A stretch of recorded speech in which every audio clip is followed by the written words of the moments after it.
What a week it's been. David Cameron's gone to war with Europe over the number of immigrants coming to Britain. Yes. It's getting nasty between Britain and the rest of Europe. It's just the other day I heard Patisserie Valerie suck her teeth at Greg's. Oh, yes. Cameron says he's not answerable to Europe, and us lot, the British people, are his boss. Yeah, we are, aren't we? And if that's the case, coffee, 2 sugars, please, toots. And once you've done that, pop yourself a Millat for some dictation. Oh, David, off you go. Oh. And I don't get these people who say multiculturalism can't work. Do you? No. 4 words for you. Iceland chicken tikka lasagna. Beautiful, yes, thank you.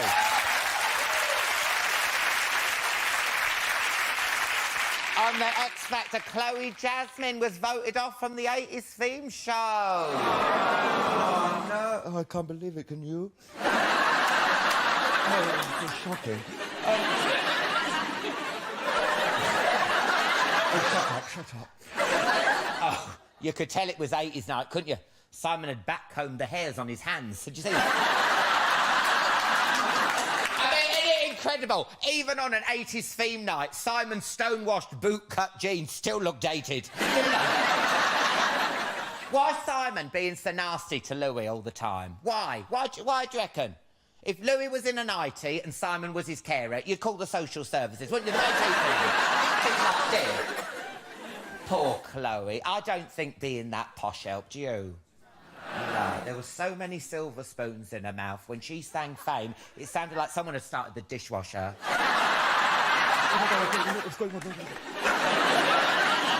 And finally, rumours arrived that Renée Zellweger had the mother of all cosmetic surgeries. Did you see the pictures? Yes! The first thing I thought was, oh, Mickey Rourke's done something new with his hair. I didn't know. If that face was any more frozen, Peter Andre would be trying to flog it for Iceland. James. What a lineup we have for you tonight. She sang, we are never, ever, ever getting back together. But her lawyers talk to my lawyers. And for the sakes of our kids, we're going to give it another go. Yes, the amazing Taylor Swift will be chatting and performing later. I'll be talking to the cold feet star who was putting roses on his bum before Cheryl was even out of nappies. That's right, the brilliant James Nesbitt's in the house. But first, wave your kilts in the air like you just don't care for the greatest thing to have come out of Glasgow since Gordon Ramsay's gravy. It's Kevin Bridges!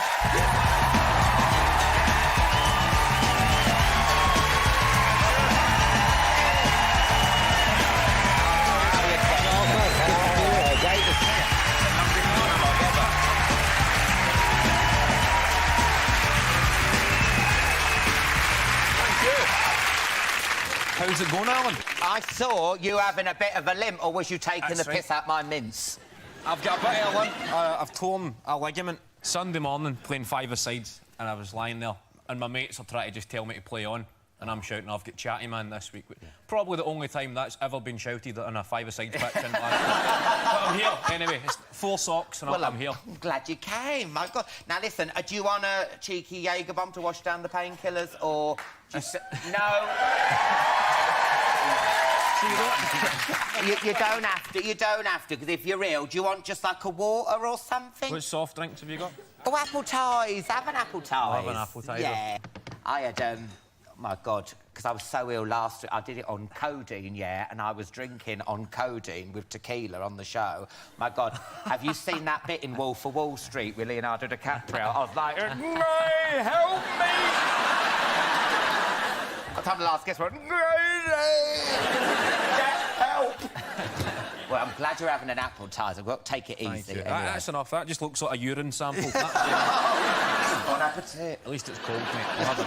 Yeah, lovely. Nice to see you. Well, we've got to talk about your new book. Yes. We have. It's your life story. Have you read it? Yeah, I genuinely have read it. People, whenever anyone's got a book on here, they go, have you read it? And I don't know whether it's because they think I've got a busy lifestyle or that I can't read. They're like, have you read it? Because I was worried when I picked it up, because you must have read some Irving Welsh. Yes. My God, and I thought, if he's written it like, I can... all the way through. But no, it's in, like... English. English. Typed up. Yeah. Well, there's bits of English. There's a bit of local in there as well.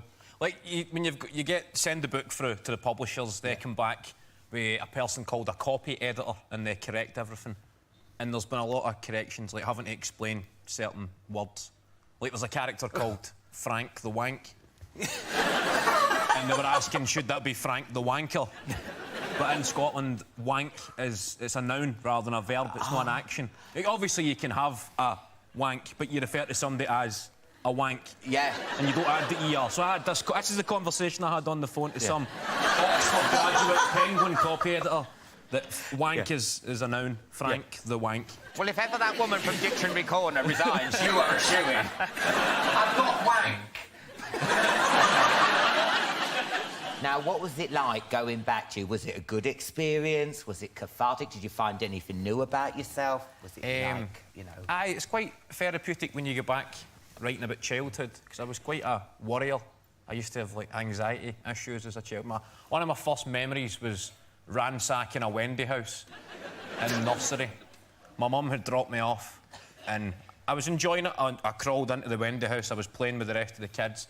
Then, from the Wendy house window, I seen my mum leaving, and alarm bells were ringing. I thought, that's not what I signed up for here. You're staying in nursery. And I stood up, but obviously I'm taller than... Well, even then, I was taller than a Wendy house. Yeah.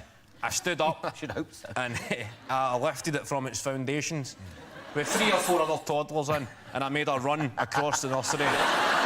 So I'm running, you can just see my feet on the Wendy house here, and the rest of the kids are hysterical, they're getting smacked in the head and screaming. Yeah. So I established myself as a bit mental, which is handy on the first day in jail, but this was nursery.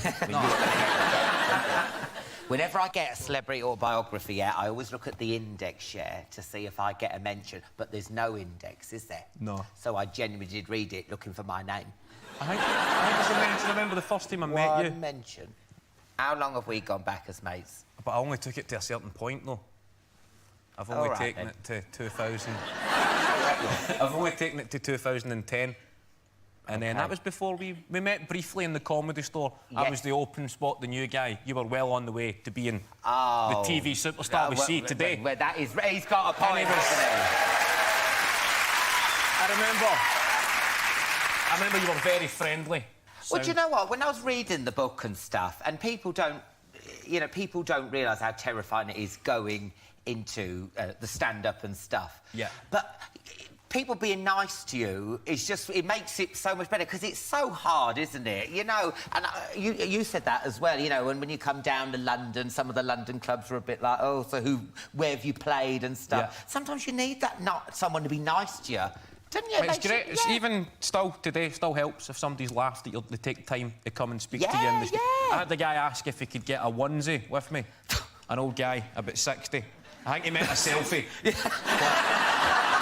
I was up for it. I'll happily get a onesie. Me and you, mate, climb into a pair of pyjamas. We'll walk down the street like a big pantomime cow. I was up for it. That makes it... It's true. Well, so right through high school, I discovered you could either be a good fighter, a good footballer, a hit with the ladies. I was none of that, none of the above. But I discovered I could be quite funny, and I eventually focused on that more than anything.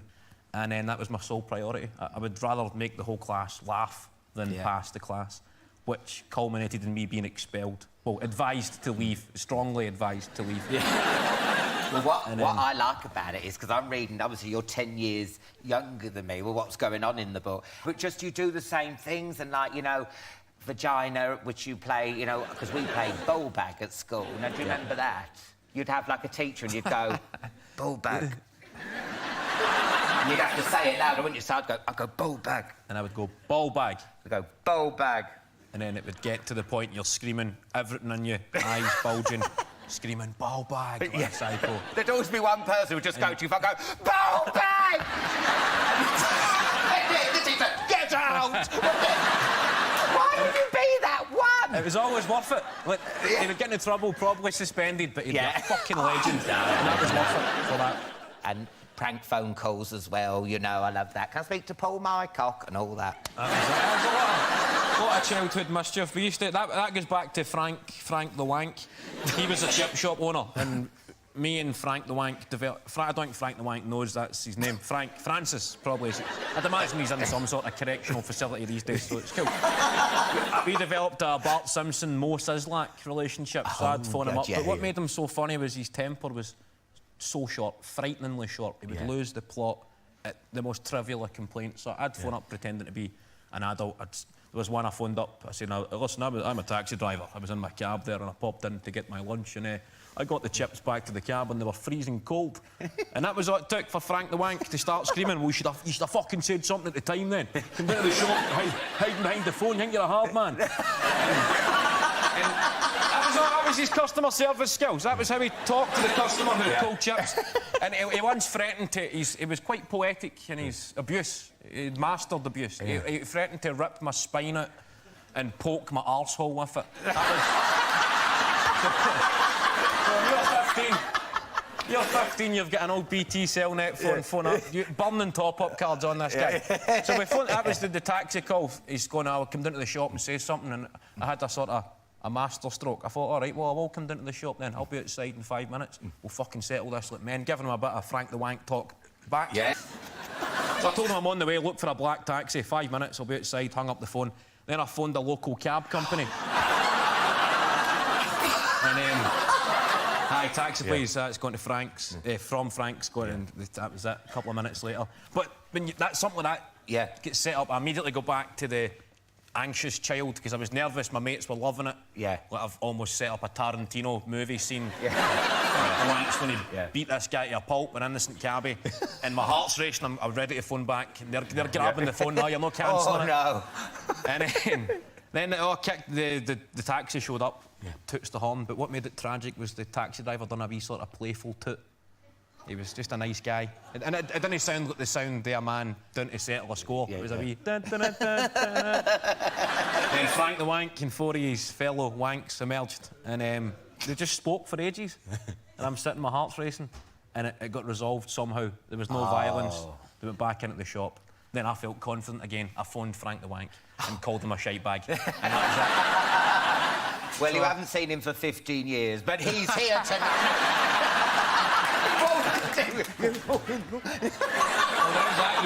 You need to change a few names. Yeah. I genuinely took a wee look there. You never know. No, don't be... Trace Frank the Wank. I just Google Frank... No, don't Google Frank the Wank. No. Make sure you delete your browsing history if you Google Frank the Wank. Now, you're going off on tour again next year.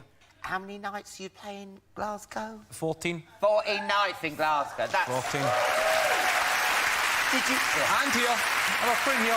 Yeah, I know you're playing here, but I'm just saying, when you read the book and then I see that you're playing 14 nights in Glasgow, I mean, it just must be like a dream come true. It's good. 14 nights in your own bed is a dream come true on any tour. Oh, God, yeah. So that's good. And last time I saw you was a few months before the Scottish referendum. Yes. How do you feel about that? Are you gutted that the Scots chickened out? I know.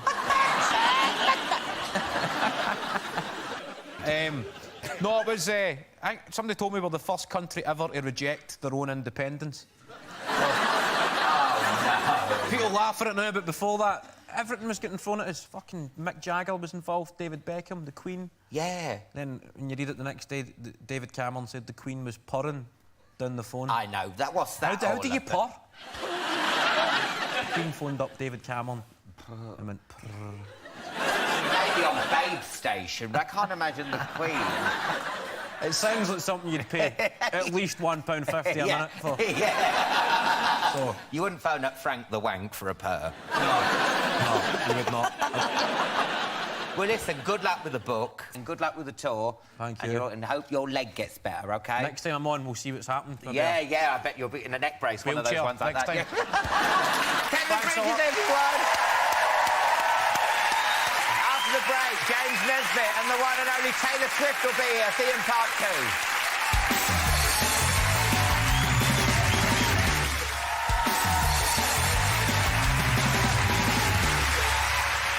Welcome back The incredible Taylor Swift will be here soon. First, though, he's the twinkly-eyed hobbit with a nose for a good script and a face that's going to be all over your screens for the next few months. Put your hands together for the amazing James Nesbitt!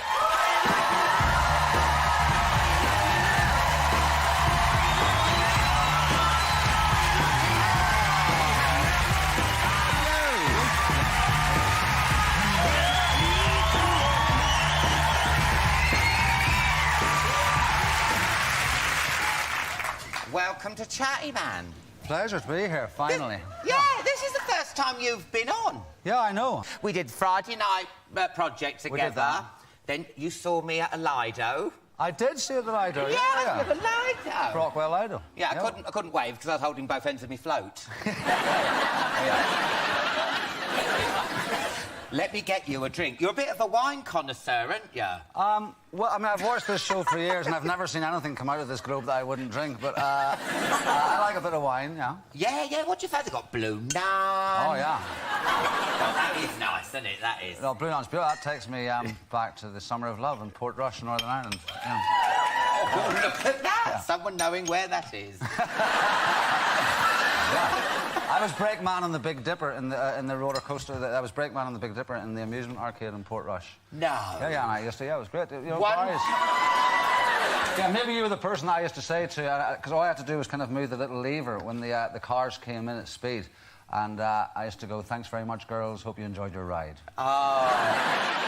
Because sometimes there are souls on that ride, aren't they? Because I remember that, you know, when that thing comes down over your head and it's like a neck brace. Yeah. And I said to the man, I said, "This doesn't feel like it's on proper," and he went, eh. Yeah. I knew all of those boys. Yeah, it's horrible though, isn't it? I was Yeah. cheating myself. Yeah. Yeah, a lot of them used to, actually. And worse.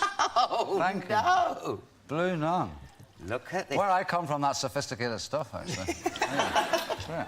Well, lovely to see you. Yeah, you too. It's so good to have you here because you are, as they say, hot right now.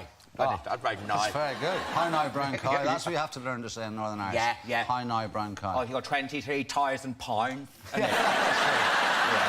That's all I can say Yeah. in Northern Irish. Yeah.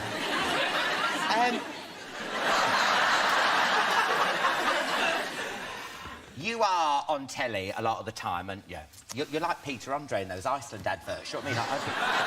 Oh, God, what's he got frozen in his hand now? I've been away for a while. I've been away for a while, and I think people were probably quite glad to see me away for a while. But I am about to. It's just that it just so happens I'm in a couple of things coming out. Now. Yeah, The Missing. Yeah. Which everyone already is saying it's the next Broadchurch. Well, now, that's pressure, isn't it? Yeah, I mean, the thing is, I like to think that we're slightly different from Broadchurch. And to be fair, I was away, so I haven't seen Broadchurch, but I hear it's fantastic. Oh, it was brilliant. astonishing. Yeah, But no, really it's a good. show, it's a thriller, I believe Broadchurch was. It's a family, me, my wife, played by Frances O'Connor, and our little 5-year-old boy. We go on holiday to northern France. On the first day, our car breaks down. We have to leave it in the garage. We go and stay in this sleepy little town called Chalon-du-Bois. We spend the day there. In the evening, the little boy says, "Oh, look, I want to go for a swim at this outdoor pool," which he saw in a brochure. So I reluctantly take him. We have a lovely time at the pool. After we finish there, he says, "Oh, I'm thirsty." So we go to the bar beside the pool where the World Cup final in 2006 is happening. As we get to the bar, France score against Brazil. So all the crowd go mad, and I'm sort of a little bit distracted. I've been holding his hand. I'm distracted by the goal. I stop holding his hand, and I look down, and he's gone. Yeah. And that's the beginning of the story. Yeah. And then it spans... there are 2 time zones from 2006 to 2014 when I've come back because I think I've found a clue that everyone else missed. Well, we've got a clip here. This is James. You didn't need to say any of that. You could have just gone through a clip. Oh, so You've wasted valuable minutes where we could have just been chatting, drinking shit wine. It's delicious. It's all right. People are snobby about Blue Nun. Yeah. No, Yeah. I love it. Yeah, do you know what I say to those people? I say, sit and rotate. I do. Yeah, take the moral high ground. I like it. Well, let's have a look at a clip. This is James in the trailer for The Missing. Do you know what? It looks really good. Do you have a feeling as an actor when you're involved in something to go, this is going to be good, or are you, like, surprised, or Can you tell? Can you tell? It's hard. I mean, you hope it's going to be good. No, you knew it was a challenge and brilliant and not exploitative. It was kind of truthful writing about this awful thing, but also a really interesting thriller. But you never know. Yeah. I mean, you have no idea until it comes on whether or not people watch it or not, you know? Yeah. British TV at the minute is going through a purple patch, isn't it? Yeah. It is, isn't it? Don't you think so? We're making good TV at the minute. Yeah, no, I think... We had, like, see Broadchurch. George Clooney's in Downton. Yeah, I always like to think I'm the drinking woman's George Clooney. Yeah.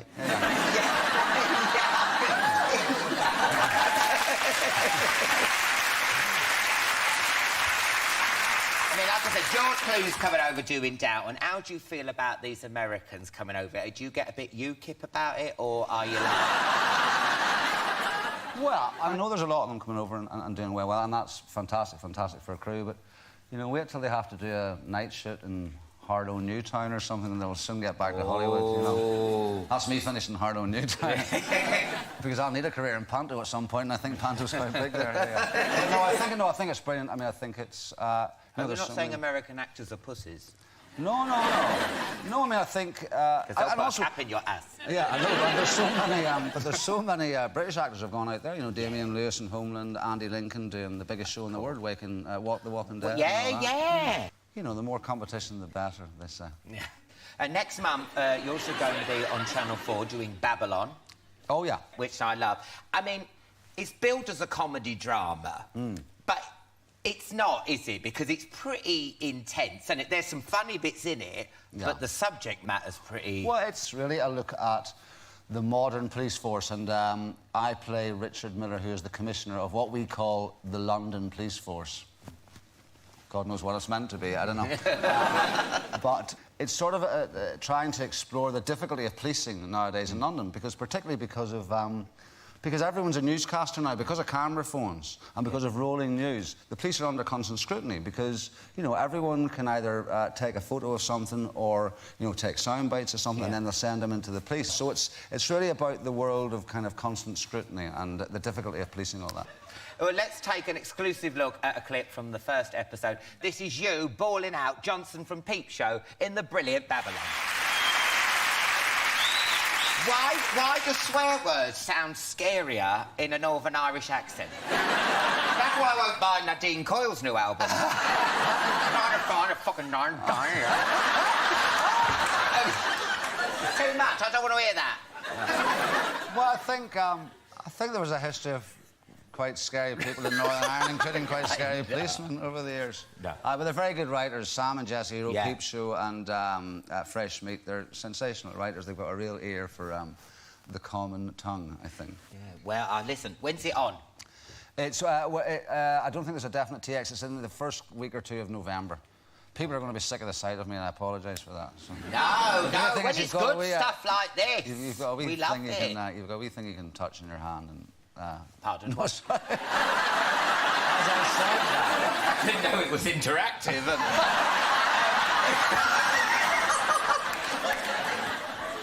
I'd rather you watch it than have a wank over it.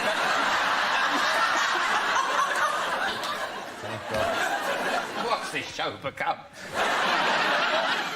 Thank you so much for coming on. James Nesbitt, everyone.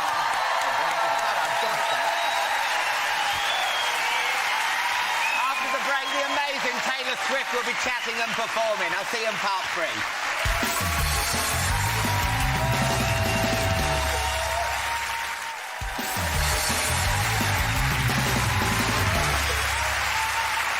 Welcome back. She'll be performing her Smash It, Shake It Off later. But first, go nuts, go wild for the woman who's quite simply the biggest thing in pop right now. Give it up for the brilliant Taylor Swift!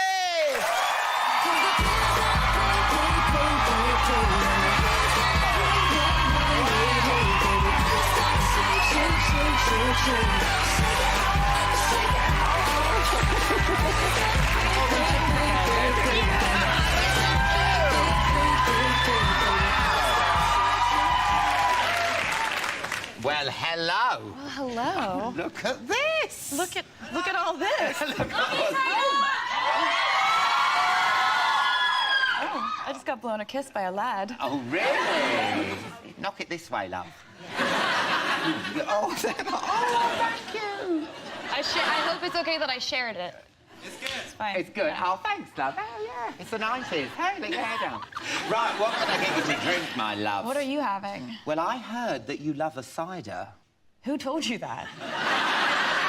I've got white ace, white cider, because I thought you loved it. Let's do that. OK, all right. It's really tasty. Yeah, tell me more about this, because this is not something I'm really that familiar with. Oh, well, like, it's full of good. It's like 99p. It's dead cheap. Well, thank you for going all out. Yeah, and it is so lovely, and it's a delicacy here in Britain. That's not true, is it? No, it's not true. There you go. Well, this is going to be so lovely. Yeah, we're having a good time now. Well, so lovely to see you. How long's it been? I don't mind this at all. This is great. It's really fruity, You're isn't such it? a good host. Thank you. I always get the best alcohol in, don't I, for my guests? Now, last time we were here, we were chatting about David Dickinson's Real Deal. Give me some more. So you've just... So you've just bought a new flat in New York. Yes. Have you been filling it with antiques? That's what I want to know. Yeah, absolutely. Filling Yeah. it with just antiques and cats. It's just the sexy single life for me. Yeah. And is it true Sir Ian McKellen used to have the place before you? Yes, it is. Oh, my God. Yeah, there he is. Okay, so basically, I found this apartment online and was looking at all these different places in New York. And I had my realtor reach out to this kind of, the realtor that represented this apartment, and we kept trying to get a showing and to see it. Yeah. And they kept putting us off or not responding. And so, as I do, we just obsessively called, and we're just like, please, can I see it? Can I see it? Can I see it? Can I see it? Please, can I see it? Yeah. So eventually that worked, and I got a showing to see it. Yeah. And so I'm kind of like walking in, I'm like, what is the deal? And I fall in love with the place immediately. And then I walk into the kitchen, and Gandalf is sitting at the kitchen counter in his pajamas. Oh, my God. It was magnificent. Yeah. I was like, I'm buying it. Does he come with it? Yeah. So what happened now? So when you get post, you, like, redirect it to Middle-earth? Yes. Yes, you go to, like, 1, 2, 3, The Shire, Middle-earth, Hobbit Land World. Hobbitville. Well, I heard you'd moved in, and I know you like antiques, so I got you a present. No way. I so did. You are a joy. I know. Look at this, and it is a proper antique. I was at a car boot sale in Hounslow Heath.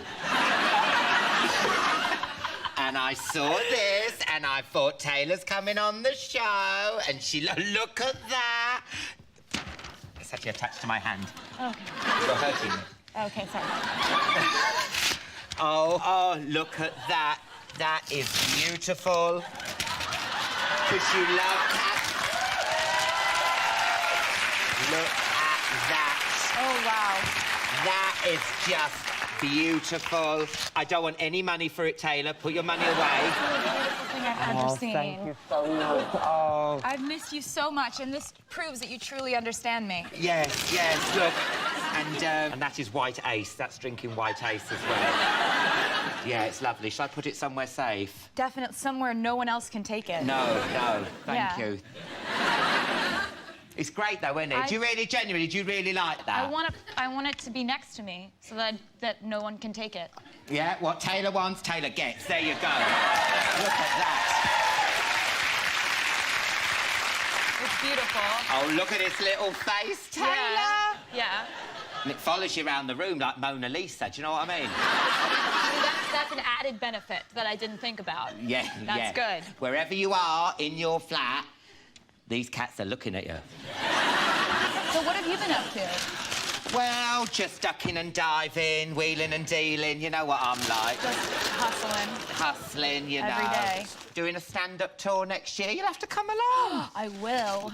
Because last time you were on, you just released Red, yeah. Yes. Now you're back with a new album, 1989. 1989. 1989. Yes.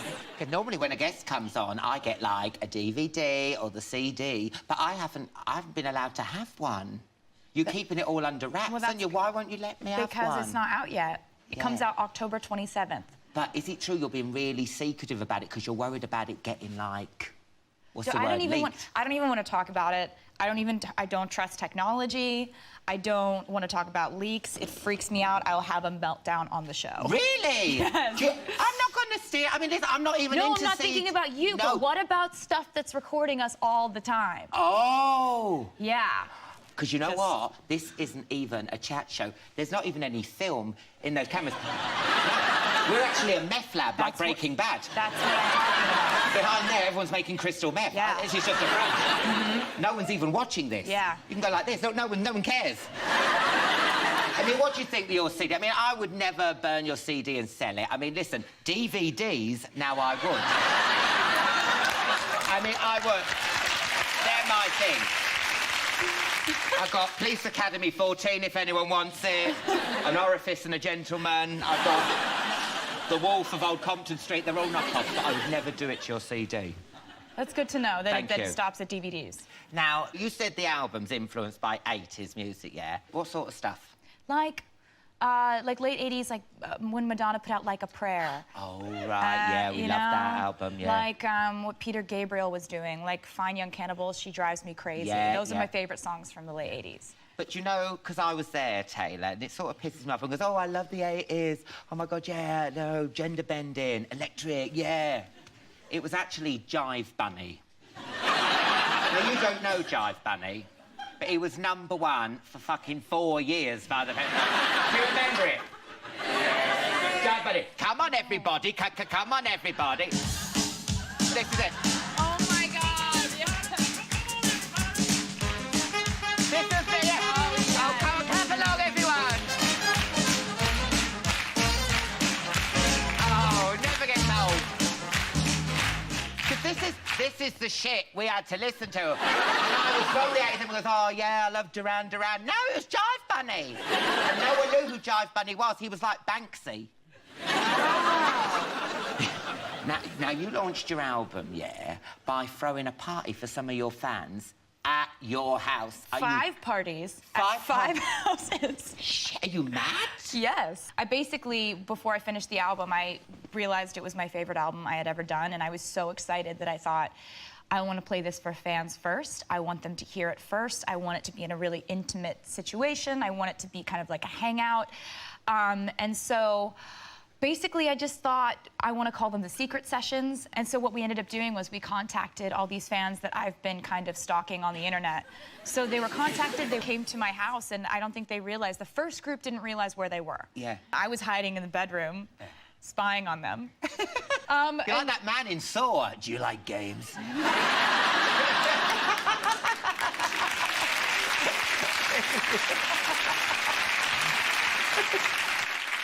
Now, a few of your fans got a bit carried away. I mean, can I just look at this photo here? Where's that hand going? I mean, come on. That hand is right here. That's fine. But his little pinky's going a little bit up. No, it was like this. That's fine. You sure, yeah? I'm very sure. Well, I'm very prudish, you see, so I find that disgusting. Oh, yes, you are. Yeah.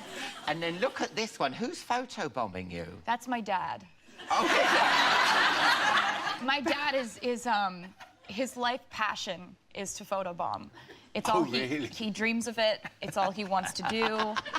He's constantly just leaping into photos. People on their vacations.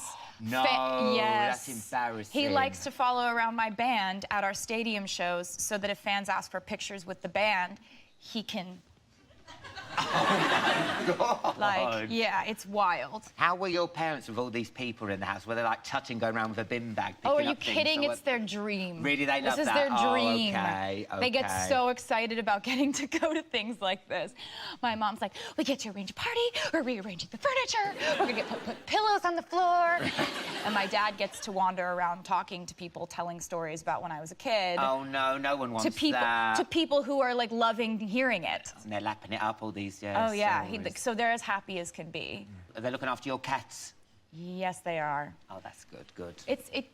It's kind of good, but they've only been able to cat sit for me one time before. That was the first time I asked them to. And something a little weird happened. No, what happened? They got a professional photo shoot done of my cat. No way. Yes. Don't tell me your dad photobombed that as well.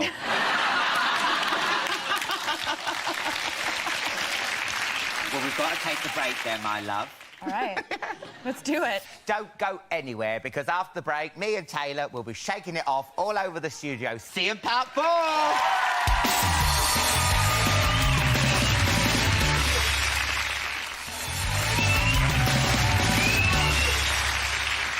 Welcome back to part 4. Look who's still here. It's only Taylor Blooming Swift. Before the break, we're talking about your new album, 1989. You're performing the first single, Shake It Off, Shake It Off. Yeah. Now, do you know what? The song is a great F you to the haters, isn't it? But like a joyful one. Yeah. And I wanted to write a song that would make people not feel victimized when they sang it. No. Like, I didn't want it to come from a place of like, why are you doing this to me? I feel so defeated and sad. Why are you making me feel this way? I wanted to be like, okay, you're irritated that I'm just being myself. You're gonna talk about me because I'm being myself. You're gonna make things up about me for being myself. I'm just gonna be myself more. Yeah, that's right. Yeah, good for you. And the sad thing is, they want you to be dejected and feel sad and miserable because they're not happy in themselves, are they, really? Oh, my God, look at me with the white ace. I'm like saying, hey, and another thing. Hey, suck him, Taylor. We'll go out later. We'll talk about it. You give me a call. Yeah. Like, they have a whole little side of themselves. Yeah. And they fill it with time to sing that we're ugly. Yeah. Tell me about it. They don't mean it, though. They say, like, I know. they hate their lives. Yeah, Taylor. They hate themselves.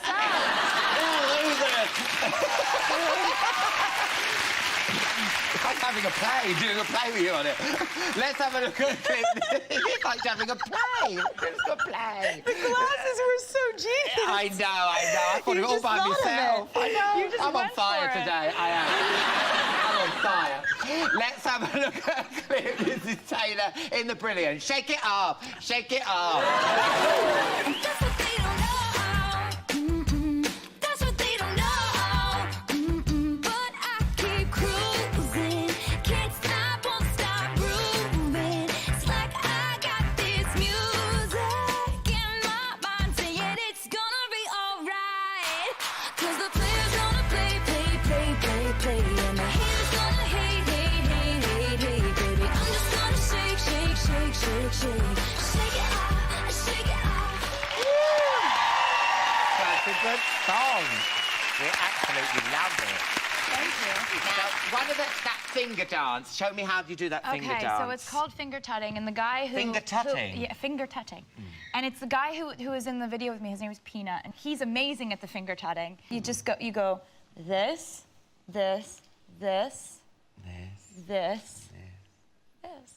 Oh, that's beautiful. And then I try to do it fast, and I'm like...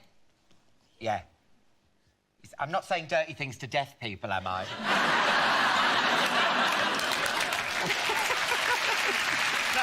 No, I didn't know. I'm doing all this and everyone's like, oh, disgusting. Turn it over, he's being filthy. Now, because I want to do body popping, because I can do that one bit, you know, where you touch your body and you go back like that. Oh. But you know what? I love that ribbon dancing one. Thank you, that's my passion. You don't know this, but I was actually the 1989 Northampton ribbon dancing champion. Don't lie about things like that. No, I was. I've got a photo and everything. I was. I know. I've got it here. Look, you see, and... Do you know what? Whenever I look back at that 1989, I can still remember. I can still remember. You remember your starting pose is like this. Lovely. Are we doing this? We need music. Listen, I won. I was champion. Don't tell me what to do.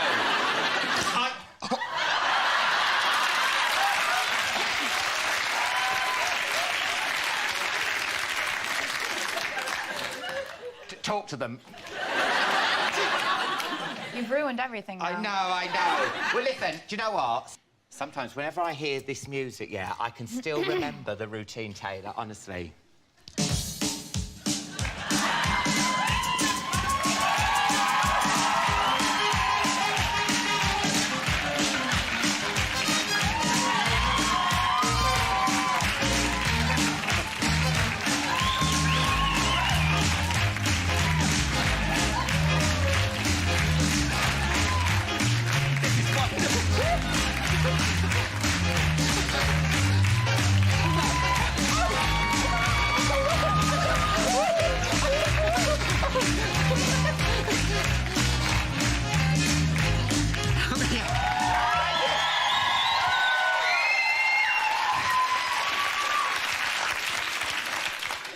I'm not as fit as you.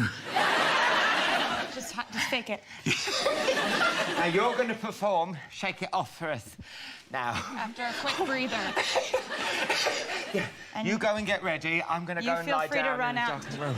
and perform behind me if you want. You really want me to perform? You do not really want me to come up? I mean, I kind of do, but I understand if you're too tired. I will get tasered if I approach you with one of these as you're singing. Taylor, remember me?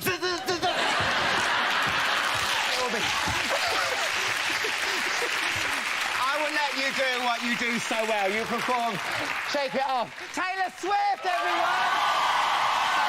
Welcome to Friday Night with me, Jonathan Ross. Welcome to Alan Carr, China!